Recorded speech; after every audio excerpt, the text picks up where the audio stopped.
إن الحمد لله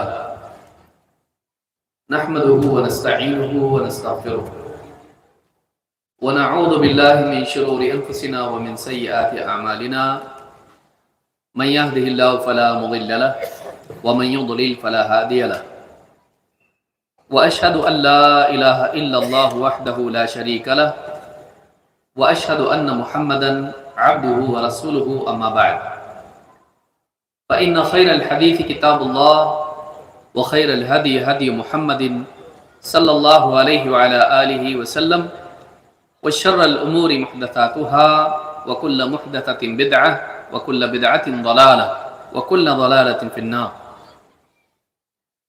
قال الله تبارك وتعالى وما خلقت الجن والإنس إلا ليعبدون. وقال جل وعلا وَاعْبُدُوا اللَّهَ وَلَا تُشْرِكُوا بِهِ شَيْئًا. قابل احترام صدر اجلاس امیر صوبائی جمعیت اہل حدیث گجرات، شیخ محترم شیخ شعیب میمن جوناگڑی حفظہ اللہ، اس مجلس میں موجود کئی کتابوں کے مصنف محقق شیخ عبدالوہاب مدنی حفظہ اللہ، مجلس میں موجود موقر علماء کرام، جماعت و جمعیت کے ذمہ داران، خصوصاً شہری جمعیت اہل حدیث احمد آباد کے ذمہ داران، قریب و بعید سے آئے آدمی کو معلوم ہے میری بیوی میرے بچے بھوکے نہ رہیں، اس کے لیے وہ آدمی بعض اوقات حلال تو کیا حرام کے لیے بھی دوڑنے لگ جاتا ہے۔ ایک چیز کا نقصان، اس کی تکلیف اس کو معلوم ہے، تو پھر اس تکلیف سے بچنے کے لیے، اس نقصان سے بچنے کے لیے وہ ہر قسم کی کوشش کرنے کے لیے تیار ہو جاتا ہے۔ اس دور میں اور ہر دور میں اس بات کی ضرورت تھی اور آج بھی ہے کہ ہم اس بات کو سمجھیں کہ ہر بھلائی سے زیادہ بہتر چیز توحید ہے، اور ہر خطرناک اور بھیانک اور بری چیز سے بری چیز شرک ہے، تاکہ ہم دوسری چیزوں کی طرف اگر دوڑیں تو اس سے زیادہ قوت کے ساتھ، تیز رفتاری کے ساتھ توحید کی طرف دوڑیں، اور اگر بہت ساری دوسری برائیوں سے اور ہلاکتوں سے لوگوں کو بچانے کی فکر کریں، اپنے گھر والوں کو بچانے کی فکر کریں، تو اس سے زیادہ فکر اس بات کی کریں کہ ہمارے گھر سے شرک نکلے۔ اسی لیے آپ دیکھیں گے کہ ابراہیم علیہ السلام بھی اپنے گھر والوں کے بارے میں اللہ تعالیٰ سے دعا کرتے تھے۔ کیا دعا کر رہے ہیں؟ وَجْنُبْنِي وَبَنِيَ أَن نَعْبُدَ الْأَصْنَامَ، اے اللہ مجھے بچا اور میرے گھر والوں کو بچا، میری اولاد کو بچا اس چیز سے کہ کہیں ہم بتوں کی عبادت کرنے نہ لگ جائیں۔ وہی ابراہیم علیہ السلام جنہوں نے خود بت توڑے، توحید کا گھر تعمیر کیا، جو اللہ کے خلیل تھے، جن کے بارے میں اللہ کی گواہی ہے وَلَمْ يَكُنْ مِنَ الْمُشْرِكِينَ، وہ مشرکین میں سے نہیں تھے، لیکن انہیں معلوم ہے کہ یہ اتنی بڑی اور بری اور خطرناک اور بھیانک چیز ہے کہ جس سے لپٹ جائے اس کو ہلاک کر دیتی ہے۔ اپنے لیے، اپنی اولاد کے لیے دعا کر رہے ہیں وَجْنُبْنِي وَبَنِيَ أَن نَعْبُدَ الْأَصْنَامَ، اے اللہ مجھے بچا، میری اولاد کو بچا اس چیز سے کہ کہیں ہم بتوں کی عبادت نہ کرنے لگے۔ توحید والا بھی بتوں کی عبادت سے بچنے کی اللہ سے دعا کر رہا ہے، اپنے لیے بھی اپنی اولاد کے لیے بھی۔ کیوں؟ معلوم ہے شرک کتنی بھیانک چیز ہے۔ اگر ہمارا بچہ چھری لے کے اس سے کھیلنے لگے، فوراً اس کے ہاتھ سے ہم چھین لیتے ہیں، کیوں؟ نقصان ہوگا، ہاتھ کٹے گا، کیونکہ ہم کو اس کا نقصان معلوم ہے۔ بیوی اگر ایسی جگہ ہاتھ ڈالنے لگے جہاں کرنٹ لگ سکتا ہے، فوراً روک دیتے، وہاں تار کھلا ہوا، دھکا لگ جائے گا، چپک جائے گی، مر جائے گی۔ لیکن ہم دیکھتے ہیں کہ ہمارے گھر میں ماں باپ، بھائی بہن، بعض اوقات بیوی بچے بھی شرک میں پڑے ہوتے ہیں، لیکن ہماری زندگی میں حرکت پیدا نہیں ہوتی ہے کہ ہم کسی طرح سے ان کو بچائیں۔ کیوں؟ اس لیے کہ ہم کو بجلی کے تار کو چھونے سے ہلاکت کا اتنا یقین ہے، اس کی سنگینی ہم کو معلوم ہے، لیکن شرک کے بارے میں ہم اتنے سیریس نہیں جتنے ان چیزوں کے بارے میں، اس کے بارے میں اتنے ہم سیریس نہیں ہوتے۔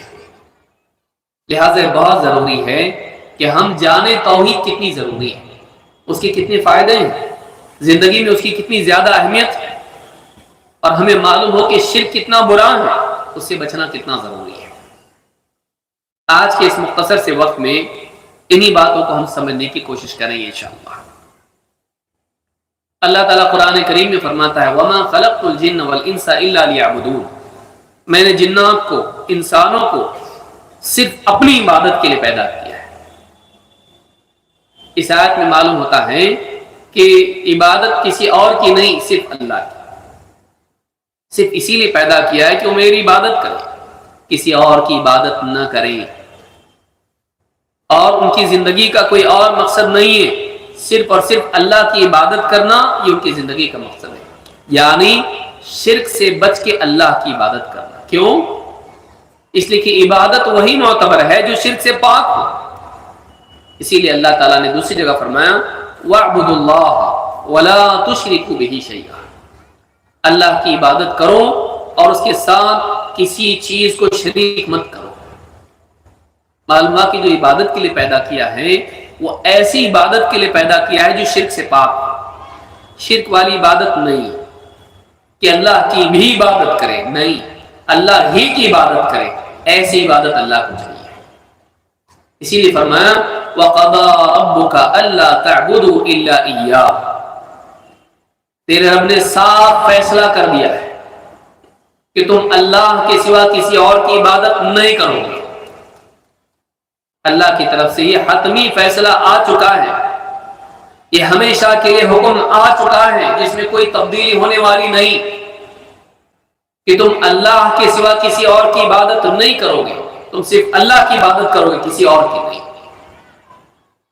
سورج چاند ستاروں کی نہیں، نبیوں کی، ولیوں کی نہیں، جنات کی نہیں، شیطان کی نہیں، پیڑ پودوں کی بھی نہیں، جانوروں کی نہیں، پتھروں کی نہیں، بتوں کی نہیں، اللہ کے سوا تم کسی اور کی عبادت نہیں کرو گے، اللہ کا یہ حتمی فیصلہ ہے۔ اللہ نے تمہارے لیے اس بات کا صاف حکم دے دیا ہے، اب معلوم ہے کہ جو اس حکم کو توڑے گا وہ مجرم بنے گا۔ اللہ کی عبادت کے لیے پیدا کیا، یہ مطلب نہیں ہے نماز بھی پڑھو، روزہ بھی رکھو، حج کرو، عمرہ کرو اور اللہ کے سوا کسی اور کے آگے بھی جھکو، نہیں، بلکہ اللہ کی عبادت کرو، اللہ کے سوا کسی اور کی عبادت کرنے سے بچو۔ ان دونوں کو جمع کرنے پر نجات ہے۔ اس انسان نے اللہ کی عبادت نہیں کی جو اللہ کی عبادت کرتا ہے اور دوسرے کی بھی کرتا ہے۔ اسی لیے آپ دیکھیں گے سورۃ الکافرون میں کیا فرمایا قُلْ يَا أَيُّهَا الْكَافِرُونَ لَا أَعْبُدُ مَا تَعْبُدُونَ وَلَا أَنْتُمْ عَابِدُونَ مَا أَعْبُدُ، اے کفر کرنے والوں، اے حق کا، توحید کا، اسلام کا انکار کرنے والوں، جن کی تم عبادت کرتے ہو بتوں کی، میں نہیں کرتا، اور جس کی میں عبادت کرتا ہوں تم اس کی عبادت نہیں کرتے، حالانکہ وہ اللہ کی عبادت کرتے تھے، اللہ کو اپنا رب اور اپنا معبود مانتے تھے، لیکن ان کی عبادت شرک سے پاک نہیں تھی، لہذا صاف حکم لگا دیا گیا کہ تم اللہ کی عبادت کرتے ہی نہیں۔ کیوں؟ اس لیے کہ تمہاری عبادت توحید والی نہیں، تمہاری عبادت رسول کے طریقے پر نہیں، لہذا وہ عبادت کہلانے کے لائق ہی نہیں۔ جو عبادت شرک سے پاک نہ ہو وہ مقبول نہیں ہے۔ زندگی کو شرک سے پاک کرنا ضروری ہے، تبھی جا کر عبادات مقبول ہوتی ہے، جیسا کہ آگے بھی ہم دیکھیں گے۔ لہذا ہمارے معاشرے میں ایک بڑا طبقہ مسلمانوں کا ایسا ہے جو سماج کے رسم و رواج میں کھو کر جہالت کی بنیاد پر اللہ کی عبادت تو کرتا ہے لیکن قبروں پر سجدے بھی کرتا ہے، تعویذ گنڈے بھی ہاتھوں پر گلے میں باندھتا ہے، اور 50 جنات وغیرہ کے لیے جانور ذبح بھی کرتا ہے، مصیبت سے بچنے کے لیے، بچوں کی شفا کے لیے، اپنے مسائل کے حل کے لیے، غیر اللہ کے لیے قربانی بھی دے دیتا ہے، کبھی قبرستان میں جا کے، کبھی کسی پل کے نیچے جا کر، کبھی کہیں اور۔ یہ ساری شرک کی صورتیں ہیں۔ پھر اس کے ساتھ اگر وہ حج بھی کر لے کوئی قیمت نہیں، اس کے ساتھ وہ نمازیں پڑھ لے کوئی اس کی ویلیو نہیں۔ کیوں؟ اس لیے کہ اللہ کو ایسا بندہ چاہیے جو اللہ کی عبادت کرے اور شرک نہ کرے۔ وَاعْبُدُوا اللَّهَ وَلَا تُشْرِكُوا بِهِ شَيْئًا، اللہ کی عبادت کرو، بس ختم نہیں۔ ایک بات اور رہ گئی، اس کو جوڑے بغیر، اس کا خیال رکھے بغیر پہلی چیز کچھ کام کی نہیں۔ وَلَا تُشْرِكُوا بِهِ شَيْئًا، اللہ کی عبادت کرو اور اللہ کے ساتھ کسی کو شریک مت کرو۔ پہلا حکم پورا کیا، دوسرا نہیں کیا، فیل۔ ویسے جیسے ایک انسان بہت اچھا سا شربت بنائے، اچھا سا کھانا بنائے اور اس کے بعد خود ہی اس میں نجاست ملا دے، کوئی پیے گا اس کو؟ کوئی کھائے گا اس کو؟ نہیں۔ کھانا بڑا اچھا بنایا، شربت بہت اچھا بنایا، لیکن اس کے اندر نجاست ملا دی، گندگی ملا دی، کون پیے گا اس کو؟ عبادات برباد ہو جاتی ہے جب انسان عبادات کرتا ہے اور شرک بھی کرتا ہے۔ لہذا ایسا بندہ اللہ کو چاہیے جو اللہ کی عبادت کرتا ہو اور شرک نہیں کرتا ہو۔ یہ دو چیزیں جمع کیے بغیر وہ بندہ مقبول نہیں ہو سکتا ہے، اللہ اس کو قبول نہیں کرے گا۔ جنت میں وہ جنت میں جانے لائق نہیں ہے۔ تو کیا چیزیں ہیں جو توحید کے فوائد ہیں اور کیا نقصانات شرک کے ہیں؟ ہم علماء سے مسلسل سنتے رہتے ہیں، لیکن ایک ساتھ کچھ چیزیں ہم یہاں آج کی مجلس میں سنیں گے تاکہ جو لوگ توحید پر باقی ہیں ان کے لیے بھی ایمان کی تجدید کا ذریعہ ہو، اور جو اس بات کو اہمیت کو نہیں جانتے ہیں ان کے لیے سوچنے کا موقع فراہم ہو۔ سب سے پہلی چیز یہ کہ توحید کے بغیر کامیابی کا تصور نہیں، وہ فیل ہے جس کے پاس توحید نہیں۔ پاس ہونے کے لیے دنیا اور آخرت میں توحید چاہیے۔ اسی لیے اللہ کے نبی صلی اللہ علیہ وسلم نے جب مکہ میں لوگوں کو دین کی دعوت دینا شروع کیا، جب دعوت شروع کی تو آپ کی دعوت کیا تھی؟ ایک صحابی کہتے ہیں رأیت رسول اللہ صلی اللہ علیہ وسلم بسوق ذی المجاز یتخللها، میں نے اللہ کے رسول صلی اللہ علیہ وسلم کو مکہ کے دور میں دیکھا، ذی المجاز کے بازار میں آپ لوگوں کے بیچ چل رہے تھے اور آپ لوگوں کو پکار پکار کے کہہ رہے تھے، یقول یا ایھا الناس قولوا لا الہ الا اللہ تفلحوا، اے لوگو اس بات کی گواہی دے دو، اس بات کو مان لو، اس بات کا اقرار کرو کہ اللہ کے سوا کوئی عبادت کے لائق نہیں، تم کامیاب ہو جاؤ گے۔ لا الہ الا اللہ، اللہ کے سوا کوئی سچا معبود نہیں، کوئی اس لائق نہیں کہ اس کی عبادت کی جائے، اس بات کو زبان سے کہو، مانو، اس کو دل سے مانو، زبان سے کہو، اس کے تقاضے کو پورا کرو، تفلحو، تم کامیاب ہو جاؤ گے۔ معلوم ہے کہ کامیابی شروع ہوتی ہے جب زندگی میں توحید آتی ہے، لیکن اگر زندگی میں توحید نہ ہو اور بہت ساری نیکیاں ہوں، لوگوں کو کھانا کھلاتا ہے اور غریبوں کی دیکھ بھال کرتا ہے، پہناتا ہے، ایجوکیشن کا خرچہ کرتا ہے، لوگوں کے لیے دنیا بھر کے کام کاج کرتا ہے، بہت اچھا آدمی ہے، کسی کا دل نہیں دکھاتا ہے، شراب نہیں پیتا ہے، جوا نہیں کھیلتا ہے، لیکن توحید اس کی زندگی میں نہیں ہے، شرک کرتا ہے، وہ سب سے اچھا ہے لیکن اللہ سے اچھا نہیں ہے۔ وہ سب سے اچھا ہے، سب کے لیے اچھا ہے، اللہ کے معاملے میں اچھا نہیں ہے۔ کیوں؟ اس لیے کہ وہ اللہ کے ساتھ شرک کرتا ہے، ساری نیکیاں رائے گاں، کچھ کام کی نہیں، کامیاب نہیں ہے، وہ فیل، جب تک زندگی میں توحید نہ آئے فیل۔ اسی لیے کہا اے لوگو لا الہ الا اللہ کا اقرار کرو، کامیاب ہو جاؤ گے۔ تو سب سے پہلی چیز یہ امام احمد نے اپنی مسند میں اس کو روایت کیا ہے اور اس کی سند صحیح ہے۔ معلوم ہے کہ سب سے پہلی چیز یہ کہ کامیابی وہاں سے شروع ہوتی ہے جب زندگی میں توحید آتی ہے۔ توحید کے بغیر کامیابی کا تصور نہیں ہو سکتا ہے۔ نیکیاں بہت ساری ہیں، نماز پڑھنا، روزہ رکھنا، ذکر کرنا، تلاوت کرنا، لوگوں کو کھلانا پلانا پہنانا اور بہت سارے کام۔ ان ساری نیکیوں میں سب سے بڑی نیکی توحید ہے۔ ایک صحابی ابو ذر رضی اللہ تعالیٰ عنہ کہتے ہیں قلت یا رسول اللہ امن الحسنات لا الہ الا اللہ، کہتے ہیں میں نے پوچھا اے اللہ کے رسول کیا لا الہ الا اللہ کا کہنا بھی نیکی ہے، کہ یہ بھی نیکیوں میں شمار ہوتا ہے؟ اللہ کے نبی صلی اللہ علیہ وسلم نے کیا جواب دیا؟ آپ نے فرمایا ہی افضل الحسنات، یہ نیکی نہیں بلکہ یہ ساری نیکیوں میں سب سے افضل نیکی، اس سے بڑھ کے کوئی نیکی نہیں ہے۔ یہ افضل الحسنات، یہ ساری نیکیوں میں سب سے افضل نیکی کہ کوئی بندہ اس بات کا اقرار کرے کہ اللہ کے سوا کوئی عبادت کے لائق نہیں۔ توحید سب سے بڑی نیکی ہے۔ آج آپ دیکھیں لوگ بہت ساری بھلائی کے کاموں میں لگے رہتے ہیں، توحید کے بارے میں سست ہوتے ہیں، بلکہ بعض اوقات سوشل سروس کرنے والے توحید کا درس دینے والوں کو چھوٹا بتاتے ہیں۔ یہ کیا مسجد میں بیٹھ کے توحید سکھا رہے ہیں؟ دیکھو امت کے کتنے سارے مسائل ہیں، لوگوں کو جواب نہیں، بچوں کے نکاح نہیں ہو رہے ہیں، کوئی بیمار ہے ان کے لیے مدد کرنے کی ضرورت ہے، اور سیاسی مسائل اور نہ جانے کتنے مسائل، اور آپ توحید کا درد دے رہے ہیں، توحید توحید توحید کر رہے ہیں۔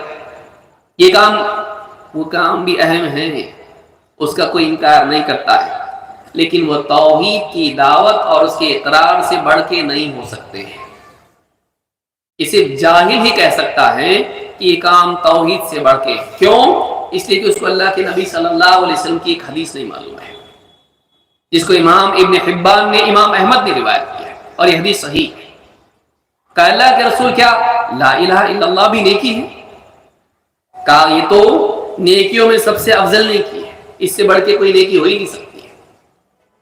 تو اس سے معلوم ہوا کہ جو آدمی لا الہ الا اللہ کا اقرار کرے یہ سب سے بڑی نیکی کر رہا ہے۔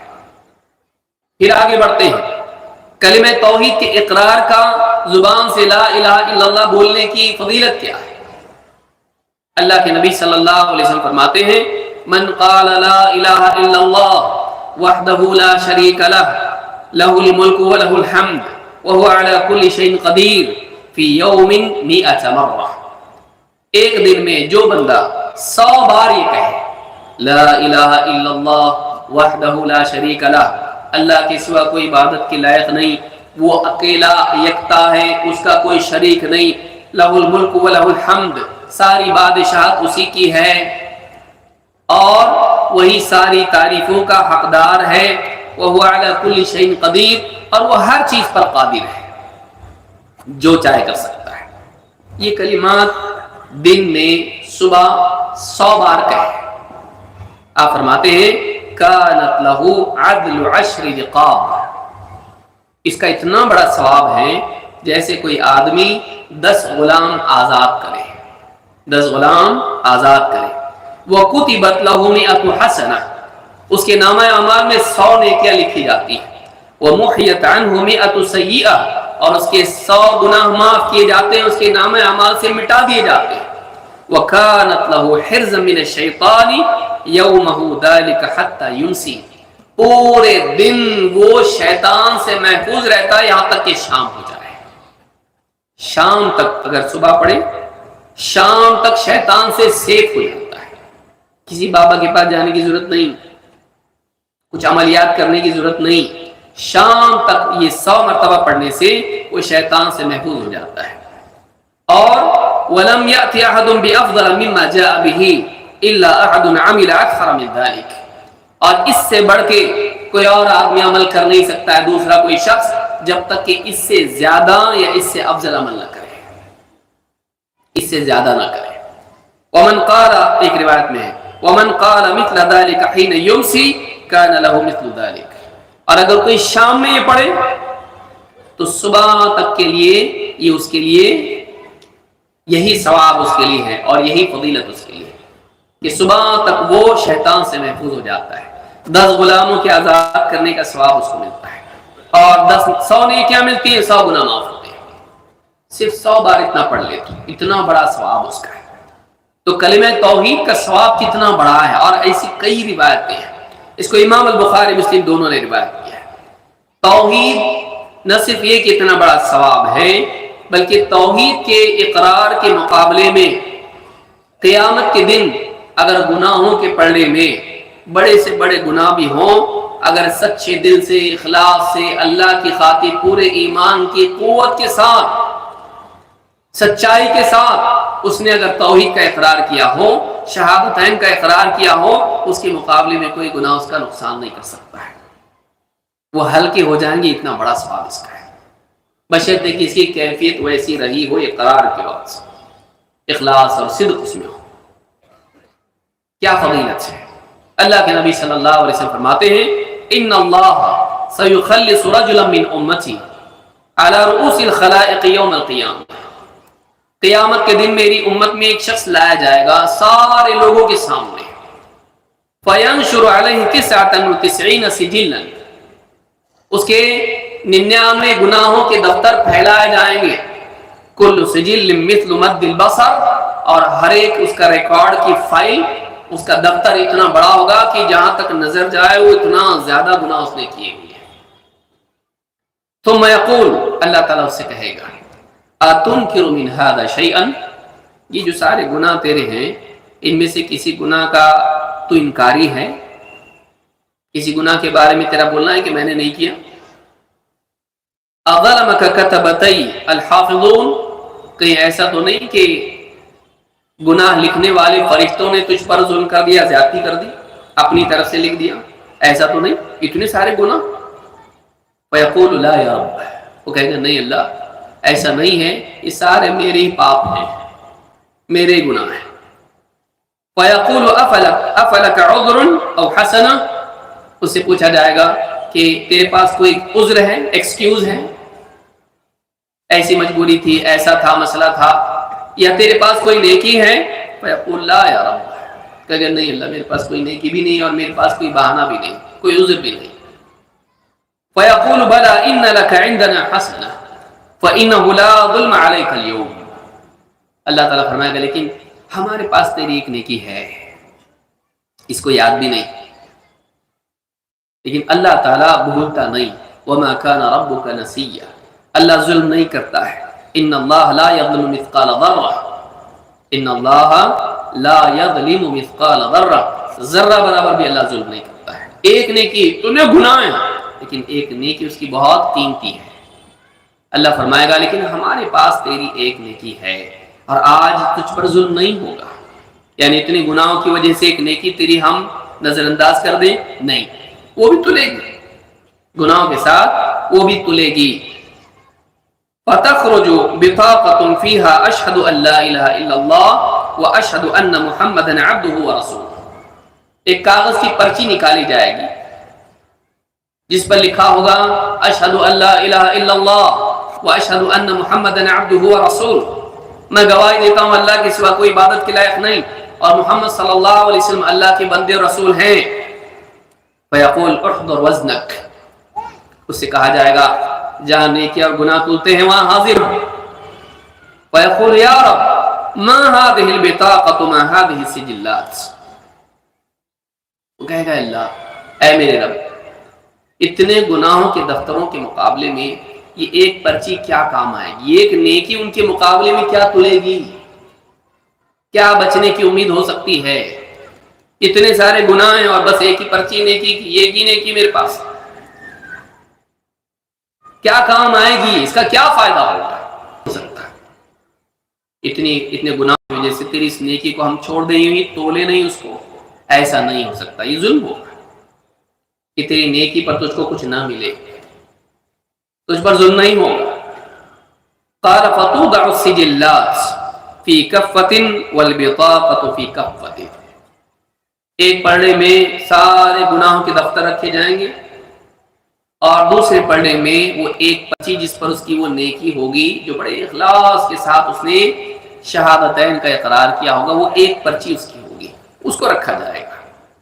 اللہ کے نبی صلی اللہ علیہ وسلم فرماتے ہیں فَطَاشَتِ السِّجِلَّاتِ وَثَقُلَتِ الْبِطَاقَةِ، وہ گناہوں کے دفتر ہلکے ہو جائیں گے اور وہ ایک پرچی جو جس میں شہادتین کا اقرار ہوگا وہ بھاری ہو جائے گی۔ اور آپ نے فرمایا فَلَا يَثْقُلُ مَعَ اسْمِ اللَّهِ شَيْءٌ، اللہ کے نام کے ساتھ کوئی چیز بھاری نہیں ہو سکتی ہے۔ اس کے مقابلے میں گناہ بھاری ہو جائے نہیں، کیونکہ اس نے اللہ کا نام اتنے دل کے اخلاص کے ساتھ، اتنے یقین کے ساتھ، اتنے اللہ سے آہوازاری کے ساتھ ایسے دل کی گہرائیوں سے گواہی دی تھی، اتنا بھاری وزن اس کا ہو گیا کہ گناہوں کے اوپر بھاری آ گیا۔ توحید کا اقرار گناہوں کے مقابلے میں بھاری ہے، وہ اقرار ویسا ہونا چاہیے، وہ صرف زبانی اقرار نہ ہو، رسمی اقرار نہ ہو، دل کی گہرائیوں کے ساتھ، سچائی کے ساتھ، اخلاص کے ساتھ، یقین کے ساتھ۔ یہ اقرار اتنا قیمتی ہے، اتنا وزنی ہے کہ پھر 99 دفتر گناہوں کے ہوں، جہاں تک نگاہیں جاتی ہیں وہ بھی اس کے مقابلے میں ہلکے ہیں، بشرطے کہ اتنا یقین کے ساتھ۔ اس حدیث کو امام احمد اور ترمذی نے روایت کیا ہے۔ اسی طرح سے اللہ رب العالمین نے خوشخبری سنائی ہے ان لوگوں کو جو دنیا میں توحید کا اہتمام کریں اور شرک سے بچیں۔ اللہ تعالیٰ فرماتا ہے وَالَّذِينَ اجْتَنَبُوا الطَّاغُوتَ أَن يَعْبُدُوهَا وَأَنَابُوا إِلَى اللَّهِ لَهُمُ الْبُشْرَىٰ، جن لوگوں نے، جو لوگ طاغوت کی عبادت سے بچتے رہے، اللہ کے سوا جس کی عبادت کی جائے، جو لوگ اللہ کے سوا جن کی عبادت کی جاتی ہے ان کی عبادت سے بچیں اور اللہ کی توحید کی طرف پلٹے، اللہ کی طرف رجوع کیا، اللہ کی عبادت کی طرف آئیں، لَهُمُ الْبُشْرَىٰ، ان کے لیے خوشخبری ہے، دنیا میں بھی آخرت میں بھی۔ اللہ تعالیٰ نے ان لوگوں کو خوشخبری سنائی جو غیر اللہ کی عبادت چھوڑ کر توحید کی طرف آئے، چاہے ماضی میں انہوں نے شرک کیا ہو، زندگی بھر شرک کیا ہو، مرنے سے پہلے اگر شرک چھوڑ کر توحید کی طرف آئے، لَهُمُ الْبُشْرَىٰ، اللہ تعالیٰ فرماتا ہے ان کے لیے بھی خوشخبری ہے۔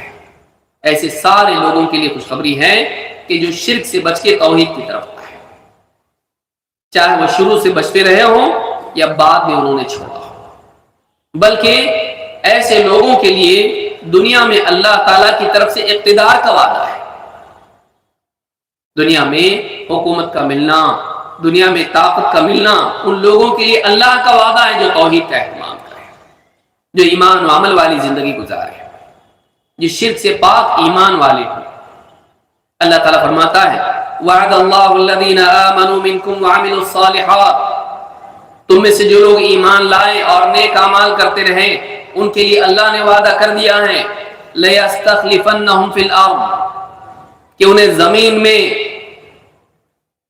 خلافت عطا کرے گا، انہیں زمین میں دوسروں کا وارث بنائے گا، زمین میں ان کو اقتدار دے گا، پولیٹیکل پاور ان کو دے گا۔ لَيَسْتَخْلِفَنَّهُمْ فِي الْأَرْضِ، دوسروں کو ہٹا کے ان کو لائے گا، ویسے ہی جیسے ان سے پہلے پچھلی قوموں میں اللہ تعالیٰ نے دوسروں کو ہٹایا اور توحید والوں کو لایا۔ موسیٰ علیہ السلام کو دیکھیے، نوح علیہ السلام کو دیکھیے، پچھلے سارے واقعات آپ دیکھیے، شرک کرنے والوں کو ہٹا کے توحید والوں کو اللہ نے لایا۔ اللہ کرے گا، توحید ہونی چاہیے، رسمی توحید نہیں، حقیقی توحید۔ وَلَيُمَكِّنَنَّ لَهُمْ دِينَهُمُ الَّذِي ارْتَضَىٰ لَهُمْ، اور ان کا دین جسے اللہ نے اپنی رضا عطا کی ہے، توحید والا دین، دین اسلام، اس دین کو اللہ استحکام دے گا، مضبوطی عطا کرے گا۔ وَلَيُبَدِّلَنَّهُم مِّن بَعْدِ خَوْفِهِمْ أَمْنًا، اور خوف کے بعد، خوف کے حالات کو ہٹا کے اللہ تعالیٰ ان کو امن و امان نصیب کرے گا۔ یعبدوننی لا یشرکون بی شیئا، اور وہ اللہ کی عبادت کریں گے، میری عبادت کریں گے، میرے ساتھ کسی کو شریک نہیں کریں گے۔ کن کی بات ہو رہی ہے؟ توحید والوں کی، جو شرک نہیں کرتے۔ یعبدوننی لا یشرکون بی شیئا ومن کفر بعد ذلک فاولئک هم الفاسقون، اور اس کے بعد بھی جو کفر میں پڑے رہیں ایسے لوگ فاسق ہیں۔ اس آیت میں، یہ سورہ نور کی آیت، اس میں اللہ نے بتایا کہ توحید والوں کو اللہ تعالیٰ اقتدار دے گا، توحید والوں کے خوف کو اللہ ہٹا کر امن کے حالات ان کو دے گا، توحید پر دنیا میں بھی امن و امان کا وعدہ ہے اور دنیا میں غلبے کا وعدہ ہے، بلکہ توحید کے اقرار پر اللہ تعالیٰ، کوئی آدمی کہتے کبھی تو سیاسی معاملات ہیں، بڑے معاملات ہیں، ہماری اپنی ذاتی زندگی میں کیا بیماری ہے، فقر و فاقہ ہے، پریشانی ہے، مصیبتیں ہیں دنیا کی، کیا توحید کا فائدہ ان معاملات میں بھی ہوتا ہے؟ ہاں، اللہ کے نبی صلی اللہ علیہ وسلم فرماتے ہیں من اصابہ ہم او غم او سقم او شدت، جس انسان کو کوئی فکر پیش آئے، غم کی حالت ہو، فکر کی حالت ہو، غم کی حالت ہو، یا اس کو بیماری ہو یا کوئی اور سختی اس پر آئے، فکر، غم، بیماری، سختی، چار باتیں بیان کی، ان میں سے کوئی ایک حالت آئے، سب آئے، فقال اللہ ربی لا شریک لہ، وہ بس اتنا کہے دل کے یقین کے ساتھ، اللہ ربی، میرا رب اللہ ہے، لا شریک لہ، اس کا کوئی شریک نہیں، بس اتنا ہی کہے، اللہ ربی لا شریک لہ کشف ذلک عنہ، اللہ تعالیٰ اس سے اس کی تکلیف ہٹا دیتا ہے۔ توحید کا اقرار، میرا رب اللہ ہے، میں سورج چاند ستاروں کو، بتوں کو، قبروں کو اپنا رب نہیں بناتا کہ میرے مسائل حل کریں، ان کو اپنا معبود نہیں بناتا کہ میں ان کو پکاروں، اللہ ربی لا شریک لہ، میرا رب اللہ ہے، میں اس کے ساتھ شریک نہیں کرتا، نہ کروں گا۔ جب یقین کے ساتھ یہ کلمہ اپنی زبان سے اس مصیبت میں بندہ کرے، اللہ کے نبی صلی اللہ علیہ وسلم کا وعدہ ہے، آپ فرماتے ہیں کشف ذلک عنہ، اللہ اس کی تکلیف ہٹا دیتا ہے۔ توحید دنیا کی فکر و غم، مصیبتوں سے نجات کا ذریعہ ہے، امام الطبرانی نے اس پر روایت کیا ہے۔ بلکہ ایک اور حدیث میں آپ فرماتے ہیں الا اخبرکم بشیء اذا نزل برجل منکم کرب او بلاء من امر الدنیا دعا به ففرج عنہ، کیا میں تمہیں ایک ایسی چیز نہ بتاؤں کہ تم میں سے کسی شخص پر کوئی مصیبت آئے، کوئی بلا آئے دنیا میں، دنیا مسائل میں سے کوئی ایک مسئلہ اس پر آئے، کوئی تکلیف آئے، اور وہ دعا کریں تو اللہ تعالیٰ اس کی تکلیف کو ہٹا دے، ایسی دعا نہ بتاؤں؟ صحابہ نے کہا ضرور بتائیے۔ آپ نے فرمایا دعاء ذنون، ذنون یونس علیہ السلام کی دعا، لا الہ الا انت سبحانک انی کنت من الظالمین،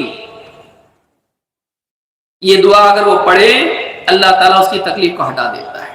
لا الہ الا انت، اے اللہ تیرے سوا کوئی عبادت کے لائق نہیں، سبحانک، تو ہر قسم کی برائی سے، عیب سے، شریک سے پاک ہے، سبحانک انی کنت من الظالمین، بات ہے کہ اللہ میں ہی ظالموں سے، میں نے اپنے اوپر زیادتی کی اس لیے مصیبت آ گئی، اس مصیبت کو تو نے مجھ پر ڈالا ہے تو کوئی ظلم نہیں، میں ظالم ہوں، لیکن پھر بھی اللہ میں تجھ کو چھوڑ نہیں سکتا، اس مصیبت میں میں تجھ کو چھوڑ نہیں سکتا، میں تجھی سے مانگوں گا، تو میرا رب ہے، تو میرا معبود ہے، تجھی سے دعا کروں گا، تجھی سے امید مانگوں گا، لا الہ الا انت سبحانک انی کنت من الظالمین۔ جب یہ کلمہ بندہ کہتا ہے دل کی گہرائیوں سے یقین کے ساتھ، اللہ اس کی تکلیف کو ہٹا دیتا ہے، دنیا کی کوئی بھی تکلیف اللہ اس کو ہٹا دیتا ہے۔ یونس علیہ السلام کو مچھلی کے پیٹ سے نکالا اس دعا کی بدولت سے، تو جس مصیبت کے پیٹ میں بندہ پھنسا ہوا ہو اللہ اس میں سے اس کو نکال دیتا ہے۔ اس حدیث کو امام احمد، ترمذی، نسائی وغیرہ نے روایت کیا ہے۔ اسی طرح سے توحید اللہ کے عذاب سے حفاظت ہے، زلزلے، طوفان، بیماریاں، نہ جانے کتنی مصیبتیں دنیا میں آتی ہیں، توحید وہ ذریعہ ہے جس سے بندہ دنیا میں اللہ کے عذاب سے، مصیبت سے محفوظ رہتا ہے، امن و امان اس کو نصیب ہوتا ہے۔ اللہ تعالیٰ قرآن کریم میں فرماتا ہے الذین آمنوا ولم يلبسوا ایمانهم بظلم اولئک لهم الامن وهم مہتدون، جو لوگ ایمان لائے اور اپنے ایمان میں انہوں نے ظلم کی ملاوٹ نہیں کی، ایمان لائے ایک، اس ایمان میں ظلم کو ملنے نہیں دیا دو، جنہوں نے دو کام کیے، ایمان لائے اور ایمان میں ظلم کی ملاوٹ نہیں کی، اولئک لهم الامن وهم مہتدون، انہی لوگوں کے لیے اللہ کی طرف سے امن و امان کا وعدہ ہے، اور اللہ کے نزدیک یہ لوگ ہدایت یافتہ ہیں، دنیا میں بھی اور آخرت میں بھی۔ دنیا میں حق کو پانے والے، آخرت میں جنت کا راستہ پار کرنے والے، پل صراط پر سے گزر کے جنت میں جانے والے۔ دنیا میں صراط مستقیم کو پانے والے اور اس پر قائم رہنے والے، اور آخرت میں پل صراط پر سے امن و امان کے ساتھ گزرنے والے، جنت کو پانے والے۔ اولئک لہم الامن، امن کا وعدہ کس کے لیے ہے؟ جو ایمان لائے اور ایمان میں ظلم کو ملنے نہیں دیا۔ ظلم کیا ہے؟ اللہ تعالیٰ نے قرآن کریم میں فرمایا ان الشرک لظلم عظیم، شرک ظلم عظیم ہے۔ سب سے بڑا ظلم اگر کوئی ہو سکتا ہے تو اللہ کے بارے میں ہو سکتا ہے کہ اللہ کا حق اللہ کو نہ دیا جائے، اور اللہ کی عبادت اللہ کا حق ہے، تو جو اللہ کی عبادت کسی اور کو دیتا ہے، وہ اللہ کا حق کسی اور کو دیتا ہے، اللہ کے معاملے میں ظلم کرتا ہے۔ سجدہ اللہ کا حق ہے، دعا اللہ کا حق ہے، اللہ کو پکارنا، اللہ سے مانگنا، اللہ کے آگے جھکنا، قربانی کرنا، سارے معاملات عبادات اللہ کا حق ہے۔ اب قبر پہ جا کے بھی کرے، وہاں بھی سجدے کرے، وہاں بھی کندوری کرے، ان کے نام کی نظر نیاز کرے، ان کو دعا میں پکارے، ان کے نام کی قربانیاں کرے، اللہ کی عبادت میں سے ان کو دے رہا ہے، اللہ کا حق ان کو دے رہا ہے۔ یہ شرک ہے۔ جنہوں نے ایمان لایا اور ایمان میں شرک کو ملایا نہیں، ان کے لیے امن کا وعدہ ہے۔ جو شرک کرے ان کے لیے امن کا وعدہ نہیں ہے۔ اولئک لہم الامن وہم مہتدون، وہ آدمی ہدایت پر ہو ہی نہیں سکتا ہے، چاہے نماز پڑھے، روزے رکھے، صدقات کرے، حج کرے، عمرہ کرے، نہ جانے 50 نیکی کرے، تلاوت کرے، تہجد پڑھے، ذکر و اذکار کرے، صبح شام کے سب کرتا ہے، وہ توحید اس کی زندگی میں نہیں ہے، شرک کرتا ہے، وہ آدمی ہدایت پر نہیں ہے۔ اس کو ہدایت پر نہیں کہا جا سکتا جس کی زندگی میں 50 نیکیاں ہوں، توحید نہ ہو، وہ ہدایت یافتہ نہیں ہے۔ اس کے لیے امن کا، اللہ کے عذاب سے حفاظت کا وعدہ نہیں ہے۔ اگر اللہ کی طرف سے امن و امان کا وعدہ چاہیے، شرک سے بچو۔ اگر اللہ کے نزدیک ہدایت یافتہ قرار پانا ہے، شرک سے بچو۔ صرف ایمان لا کے نہیں چلے گا، ایمان کو شرک سے بچانا بھی پڑے گا۔ ایمان لایا اللہ پر، لیکن قبروں پر بھی ایمان لایا، ان سے بھی مسائل حل کرواتا ہے۔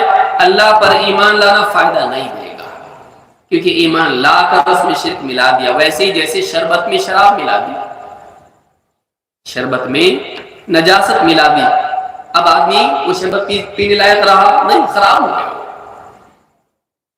ساری محنت برباد۔ لہذا ایمان کو بچانا ضروری ہے، صرف ایمان لانا کافی نہیں ہے۔ اور اللہ کی طرف سے ان لوگوں کے لیے وعدہ ہے جو ایمان لائیں اور شرک سے بچے۔ اللہ کے نبی صلی اللہ علیہ وسلم ایک حدیث میں فرماتے ہیں، اللہ تعالیٰ فرماتا ہے کہ یا ابن آدم انک ما دعوتنی ورجوتنی، اللہ تعالیٰ فرما رہا ہے، اپنے بندوں سے فرما رہا ہے، اے آدم کے بیٹے، اے بنی آدم، انک ما دعوتنی ورجوتنی، جب تک تو مجھ کو پکارتا رہے، مجھ سے امید باندھے رہے، غفرت لک علی ما کان فیک ولا ابالی، جب تک مجھ سے دعا کرے، جب تک مجھ سے مغفرت کی امید رکھے، جو بھی گناہ تیرے ہوئے ہوں میں ان سب کو بخش دوں گا، مجھے کوئی پرواہ نہیں۔ کتنے بڑے گناہ تھے، معافی مانگی معاف کر دوں گا، مجھ سے دعا کی معاف کر دوں گا، جب تک کہ مجھ سے امید رکھے گا مغفرت کی، میں مغفرت کرتا رہوں گا، مجھے کوئی پرواہ نہیں کہ کتنا بڑا گناہ کیا۔ یا ابن آدم لو بلغت ذنوبک عنان السماء، اے آدم کے بیٹے، اگر تیرے گناہ اتنے ہو جائیں کہ ان کا ڈھیر لگایا جائے تو آسمان کی بلندی کو چھونے لگے، اتنے گناہ تیرے ہیں، ثم استغفرتنی غفرت لک ولا ابالی، اتنے گناہوں کے بعد اگر تجھے احساس ہو اور تو اللہ سے معافی مانگے، اللہ میں نے بہت گناہ کی، مجھ کو معاف کر دے، اگر تم مجھ سے مغفرت کی دعا کرے میں سارے گناہوں کو بخش دوں گا، مجھے کوئی پرواہ نہیں کتنے گناہ تھے۔ تو بادشاہ ہے، چاہے تو سب کچھ معاف کر دے، تو مغفرت مانگے گا میں مغفرت کروں گا، غفرت لک ولا ابالی۔ یا ابن آدم، اب تیسری چیز سنیے، یا ابن آدم، اے آدم کے بیٹے، اے انسان، انک لو اتیتنی بقراب الارض خطایا، اگر تو زمین بھر کے اتنا بوجھ، اتنا زیادہ گناہ لے کر اگر مجھ سے ملاقات کرے مرنے کے بعد، اگر اتنے گناہوں کے ساتھ بھی مجھ سے ملے، ثم لقیتنی لا تشرک بی شیئا، لیکن مجھ سے ایسے حال میں ملے کہ تو میرے ساتھ شرک نہیں کرتا تھا، تو ایسے حال میں مجھ سے ملے، بہت سارے گناہ تو نے کیے لیکن شرک جیسا بھیانک گناہ تو نے نہیں کیا، ثم لقیتنی لا تشرک بی شیئا لاتیتک بقرابها مغفرہ، جتنے گناہ تو لے کر آیا ہے میں اتنی ہی مغفرت کے ساتھ اس سے ملاقات کروں گا، جتنے گناہ لے کر تو آیا ہے اتنی مغفرت لے کر میں تجھ سے ملاقات کروں گا، یعنی ان گناہوں کی مغفرت کی امید ہو سکتی ہے، شرط یہ ہے کہ تو نے شرک نہ کیا۔ تو معلوم ہوا، اور امام ترمذی نے اس کو روایت کیا کہ ایک انسان اگر شرک سے بچ کے دنیا سے نکل جائے، توحید پر مرے، چاہے اس نے گناہ کیے ہو، امید ہے کہ اللہ تعالیٰ اس کو معاف کر دے، امید ہے کہ اس کی مغفرت ہو جائے، کیونکہ آخرت میں آپ روپیہ پیسہ لے کر جاؤ، نجات ہوگی، کوئی امید اور کوئی گارنٹی نہیں، لیکن اگر ایک آدمی ایسا دل اللہ کے پاس لے جائے جس میں شرک کی ملاوٹ نہ ہو، جو خالص توحید والا دل ہو، جس میں شرک نہ ہو، اللہ کا مقام کسی اور کو اس نے نہیں دیا ہو، اللہ کے برابر کسی کو نہیں کیا ہو، ایسا دل لے کے اللہ سے ملے، ایسے انسان کی مغفرت ہو جائے گی، یہ دل اس کے کام آئے گا۔ اللہ تعالیٰ قرآن کریم میں فرماتا ہے یوم لا ينفع مال ولا بنون، قیامت کے دن نہ مال کام آئے گا نہ اولاد، دنیا میں نہیں آتی، آخرت میں کہاں سے کام آئے گی؟ پڑھا لکھا کے بڑا کرتا ہے، ڈاکٹر انجینئر بناتا ہے، جب کچھ بن جاتا ہے تو ماں باپ کا نہیں بنتا۔ ماں باپ کیا کرتے ہیں؟ دنیا کی ساری قربانیاں دے کے اس کو ڈاکٹر انجینئر بزنس مین بنا دیتے، پڑھا لکھا کے بڑا بناتے اس کو، جب وہ کچھ بن جاتا ہے تو ماں باپ کا نہیں بنتا۔ کیوں نہیں بنتا؟ کیونکہ ماں باپ نے اس کو اللہ کا نہیں بنایا، سب کا بنایا، اللہ کا نہیں بنایا۔ جب اللہ کا نہیں بنایا تو آپ کا بنے گا نہیں، جو اللہ کا نہیں بنا آپ کا کیسے بنے گا؟ جو رب کا نہیں بنایا، جس نے اس کو وجود بخشا، آپ کا کیا بنے گا؟ نہیں بنتا، وہاں کام نہیں آئے گا، یہاں نہیں آتا وہاں کیا کام آئے گا؟ یوم لا ينفع مال ولا بنون، قیامت کے دن نہ مال کام آئے گا نہ اولاد، الا من اتى اللہ بقلب سلیم، ہاں کام آئے گا یہ کہ آدمی اللہ کے پاس ایک صحیح سالم ٹھیک ٹھاک دل لے کے پہنچے۔ کیسا دل؟ صحیح سالم دل کا مطلب کیا؟ جس کے اندر کولیسٹرول نہ ہو۔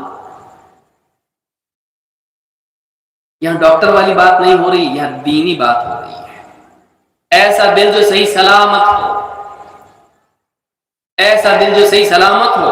قتادہ رحمہ اللہ ایک تابعی ہے، کہتے ہیں بقلب سلیم، صحیح سلامت دل، کیا مطلب ہے؟ کہتے ہیں سلیم من الشرک، ایسا دل لے کے اللہ سے ملاقات کرے قیامت کے دن جو شرک سے سلامت ہو، اس میں شرک نہ ہو، اس دل میں شرک نہ ہو، توحید والا دل لے کر اللہ سے ملاقات کرے، یہ دل کام آئے گا، باقی کچھ بھی کام نہیں آئے گا، پیسہ نہیں، لوگ نہیں، اولاد نہیں،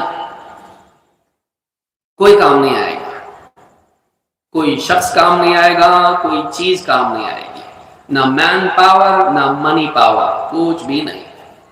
کیا کام آئے گا؟ دل۔ کیسا دل؟ جو صحیح سالم ہو، کس چیز سے سلامت ہو؟ شرک سے سلامت ہو۔ اپنے دل کی حفاظت کرنا چاہیے۔ آج ہاں آدمی اپنے جسم کو جم میں جا کے صحت مند صحیح سلامت بنا، ہیلتھ از ویلتھ، بھائی سلامت رہو۔ عورتیں اپنے چہرے کو بنا رہی ہیں خوبصورت، بیوٹی پارلر میں جا کے خوبصورت بنو۔ کوئی چہرے کو بنا رہا ہے، کوئی جسم کو بنا رہا ہے، کوئی تجوری کو بنا رہا ہے، کوئی گھر کو بنا رہا ہے، کوئی دکان کو بنا رہا ہے۔ دل کو بنانے کی ضرورت ہے، دل کو صاف کرنے کی ضرورت ہے ہر قسم کی گندگی سے، خصوصاً شرک کی گندگی، اس لیے کہ شرک سے زیادہ کوئی گندگی نہیں ہو سکتی۔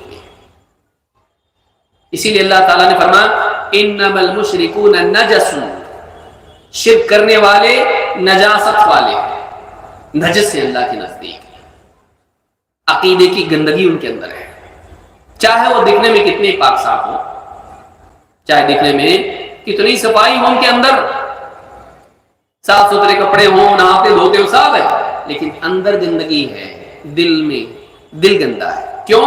اس لیے کہ اس دل میں اللہ کے برابر کسی اور کو مانا جا رہا ہو، کیسے پاک ہوگا؟ دل کو صاف کرنا ضروری ہے۔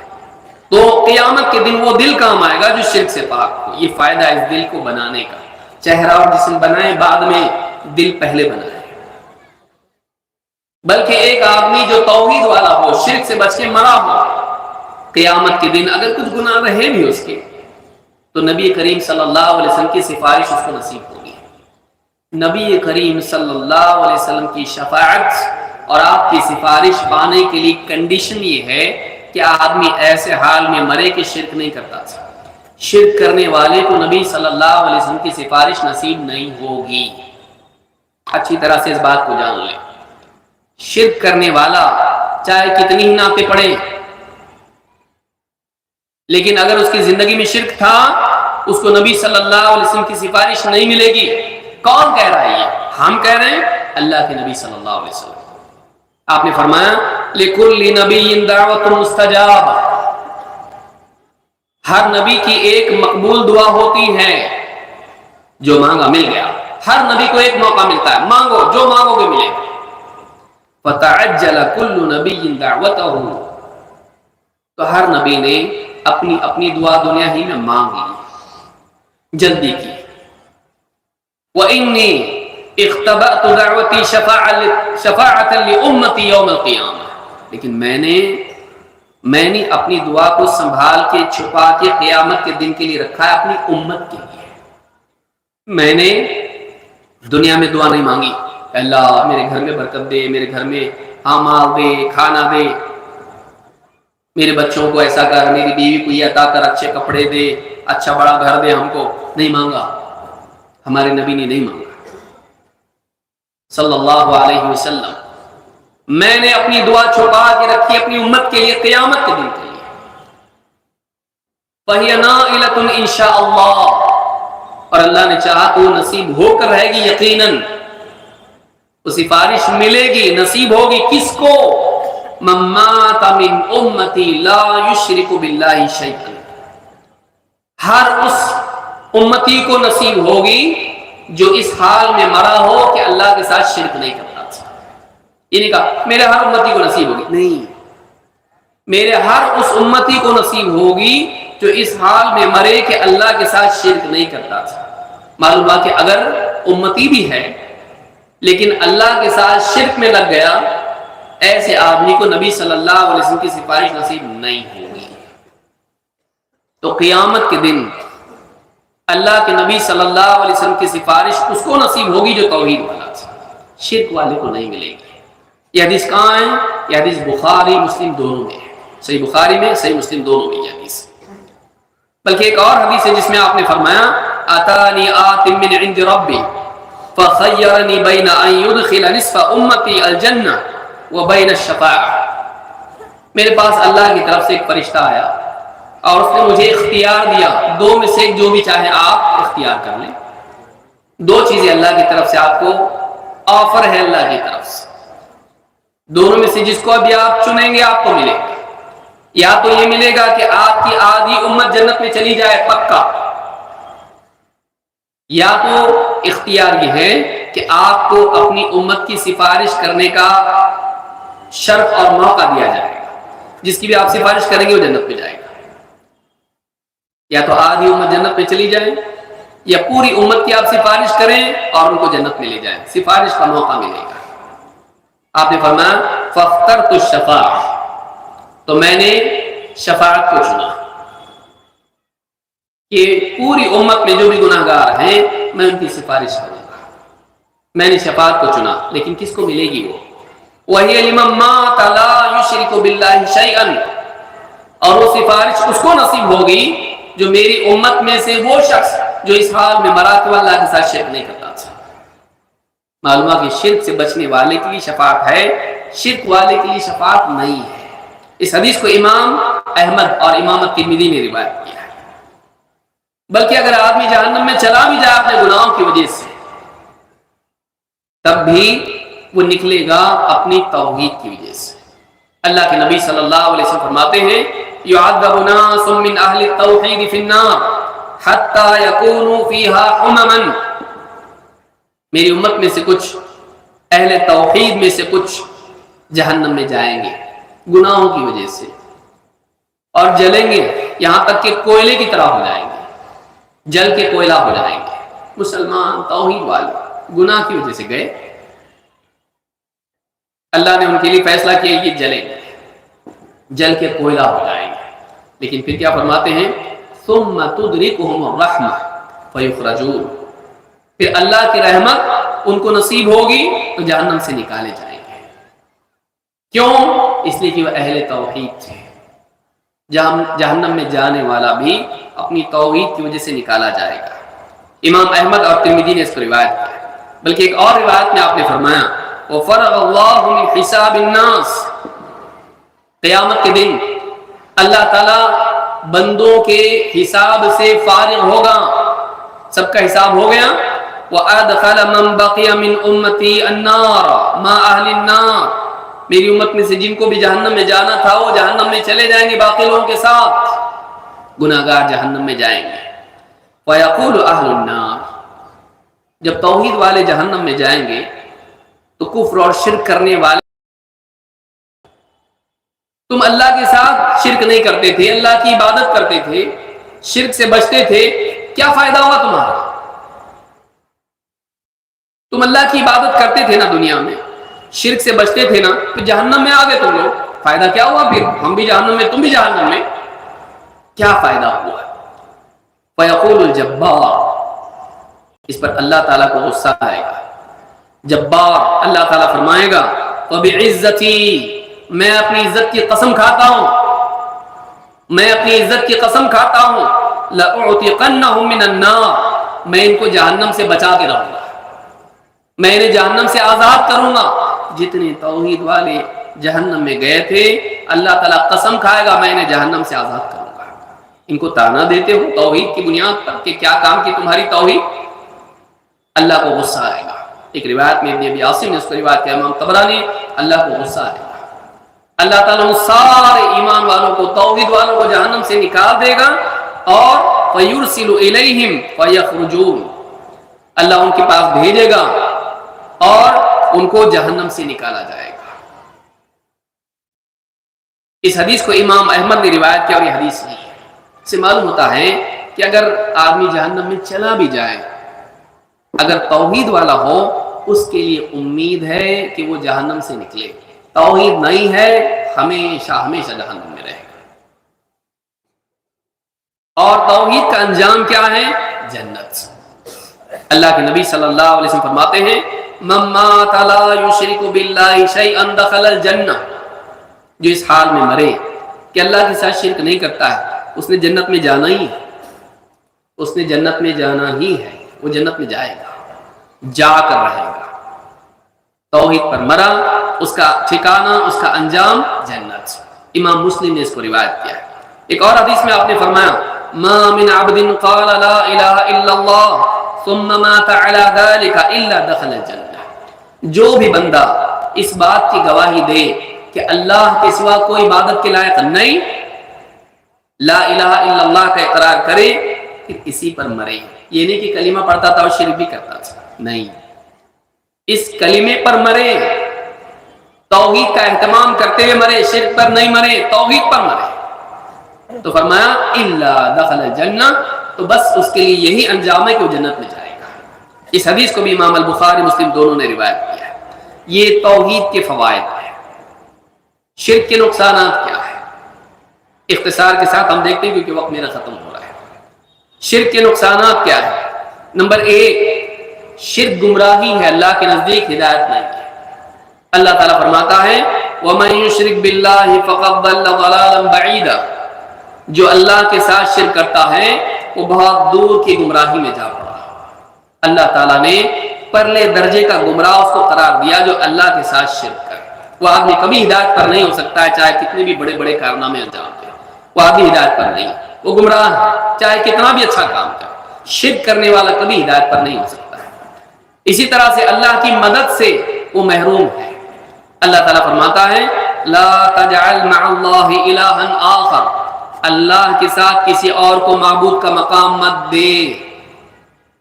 لا تجعل مع اللہ الہا آخر، اللہ کے ساتھ کسی اور کو معبود مت بنا، فتقعد مذموما مخذولا، اور انجام یہ ہو جائے اللہ کے ساتھ کسی کو معبود مت بنا، ورنہ انجام یہ ہو جائے گا کہ تم مذموم اور مدحور بن جائے، مخذول بن جائے گا۔ مذموم جس کی برائی کی گئی، مخذول جس کو چھوڑ دیا گیا اور جس کی مدد نہ ہو، تو اللہ اس کی مدد نہیں کرے گا۔ وَمَا لِلظَّالِمِينَ مِنْ أَنصَارٍ، ظالموں کا کوئی مددگار نہیں ہوگا۔ ظالم کون؟ إِنَّ الشِّرْكَ لَظُلْمٌ عَظِيمٌ، اللہ کے ساتھ شرک کرنے والا ظالم ہے۔ تو شرک کرنے والا اللہ تعالیٰ کی مدد سے محروم ہو جاتا ہے۔ پھر شرک کی مغفرت نہیں۔ آپ نے دیکھا اتنے سارے گناہ، پہاڑوں کی جیسے گناہ بھی لے کر آئے، آسمان تک گناہ چلے گئے، پھر بھی مغفرت ہو سکتی ہے، لیکن شرک نہیں۔ یہ ایسا بڑا پاپ ہے، ایسا بڑا گناہ ہے کہ اس کی مغفرت نہیں۔ صاف اعلان اللہ نے کیا ہے۔ اللہ نے فرمایا ان اللہ لا یغفر ان یشرک بہ ویغفر ما دون ذلک لمن یشاء، اللہ تعالیٰ یقیناً اس گناہ کی تو مغفرت کرے گا ہی نہیں کہ اس کے ساتھ کسی کو شریک کیا جائے، ہاں اس سے کم تر اگر کوئی گناہ ہے تو جس کو چاہے معاف کرے گا، سب کو نہیں، جس کو چاہے تو معاف کرے گا۔ وَمَن يُشْرِكْ بِاللَّهِ فَقَدِ افْتَرَىٰ إِثْمًا عَظِيمًا، کیوں؟ اس لیے کہ جو اللہ کے ساتھ شرک کرے اس نے اللہ کے خلاف ایک بہت بڑا بہتان اور جھوٹ باندھا۔ اللہ کے سوا بھی کوئی معبود ہو سکتا ہے؟ اس نے جھوٹ بولا، اللہ کے خلاف اس نے بغاوت کی، اللہ کے خلاف بہتان باندھا اس نے کہ اور بھی کوئی معبود ہے۔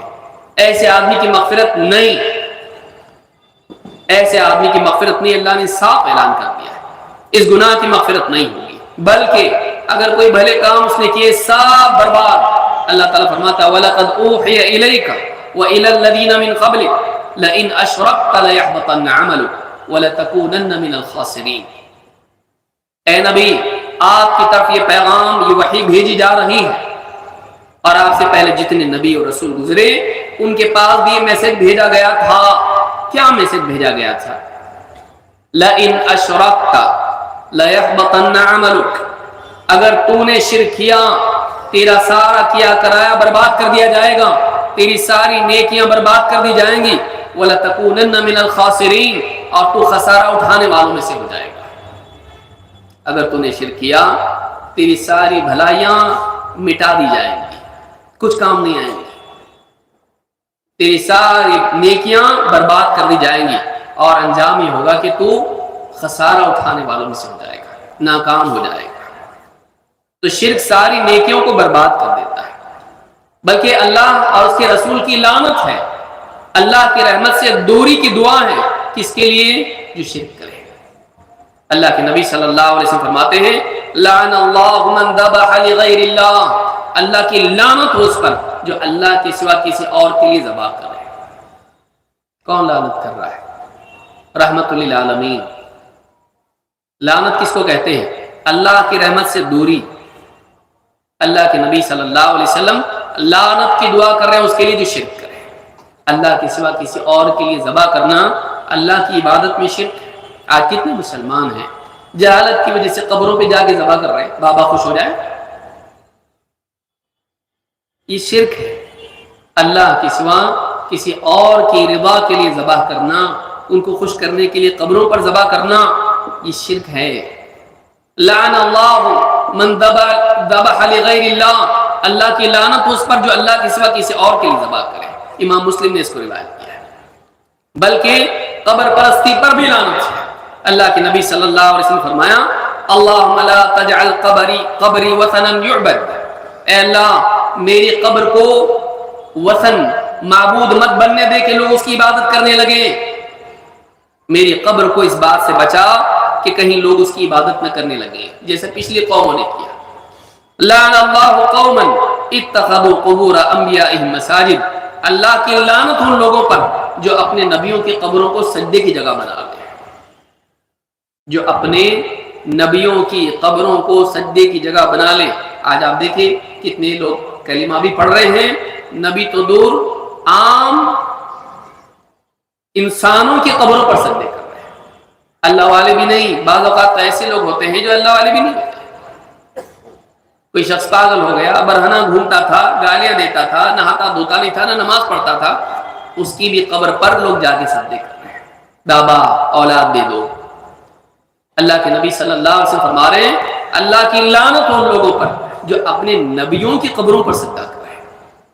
بتائیے غیر نبی کی قبر پر سجدہ کرنا کتنا سخت ہو سکتا ہے۔ لعنت کرے اللہ کے نبی صلی اللہ علیہ وسلم۔ امام احمد اور امام مالک نے اس پر روایت کیا ہے۔ بلکہ جن کی قبروں پر سجدے کر رہے ہیں، جن سے مانگ رہے ہیں، قیامت کے دن وہ بھی دشمن بن جائیں گے۔ شرک کا نقصان یہ ہے کہ اللہ والے شرک کرنے والوں کو دوست بنا سکتے ہیں؟ نہیں۔ قیامت کے دن اللہ والے بھی ان کے دشمن بن جائیں گے۔ اللہ تعالیٰ فرماتا ہے وَمَنْ أَضَلُّ مِمَّنْ يَدْعُو مِن دُونِ اللَّهِ مَنْ لَا يَسْتَجِيبُ لَهُ إِلَى يَوْمِ الْقِيَامَةِ وَهُمْ عَنْ دُعَائِهِمْ غَافِلُونَ۔ اس سے بڑھ کے کون گمراہ ہو سکتا ہے، اس سے بھٹکا ہوا اور کون ہو سکتا ہے جو اللہ کے سوا کسی ایسے کو پکارے، جو اللہ کے سوا کسی ایسے کو پکارے جو قیامت کے دن تک اس کی پکار کو نہیں سن سکتے۔ سوال تھا حضرت کون سی قبروں پر سجدہ ہوتا ہے؟ لوکیشن بتائیں گے پلیز؟ جی مجھے وہاں سے پرمیشن ملی۔ اور نظر و نیاز کرنا شرک ہے، یہ کہاں پر لکھا ہوا اور ایسی کون سی نظر و نیاز؟ یہ مناسب مجھے یہ لوکیشن پتا کرنی ہے کون سی قبروں پر تقریر کے بعد یہ ایسا مناسب آرام سے آرام سے۔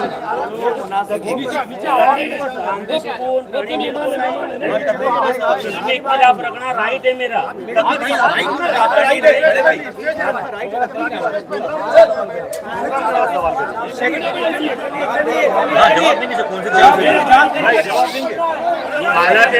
حالات وقت خراب چل رہے، حالات وقت پر اتحاد کی بات کرے، توڑنے کی بات نہ کرے۔ بھائی تمام لوگ اپنی اپنی جگہ پر بیٹھ جائیں، اپنی اپنی جگہ پر بیٹھ جائیں، مناسب نہیں ہے وقت نہیں توڑیں گے آپ۔ اتحاد کی ضرورت ہے۔ بھیجیے کر لے گا میں جا کے آیا ہوں، پورے ہندوستان کا ماحول بہت الگ ہے۔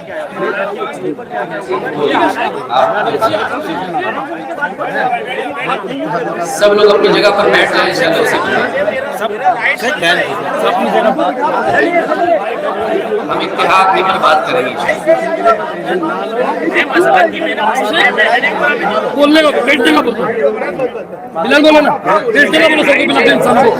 بھائی جو بھی بھائی کھڑے ہیں گزارش ہے کہ اپنی اپنی جگہ پر بیٹھ جائیں، جو بھی اس پروگرام کے لیے آئے ہیں اپنی اپنی جگہ پر بیٹھ جائیں۔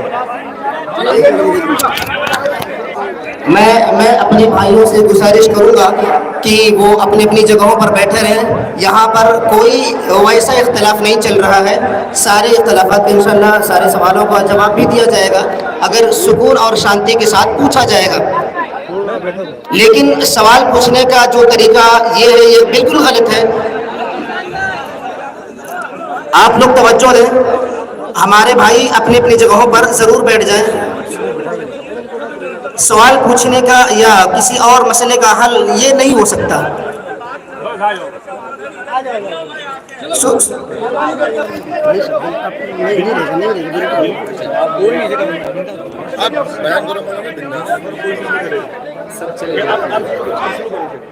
آپ بیان چالو کر دیں، بیان کریے سر۔ عبد القادر بھائی، اپنی اپنی جگہ پر بیٹھ جائیں۔ عبد القادر بھائی، عبد القادر بھائی اگر کہیں ہو تو میرے پاس آ جائیں۔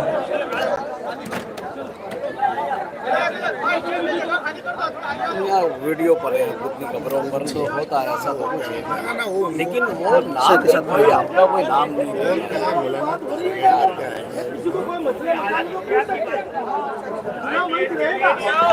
بھائی مسائل اس طرح نہیں پوچھے جاتے میرے بھائی،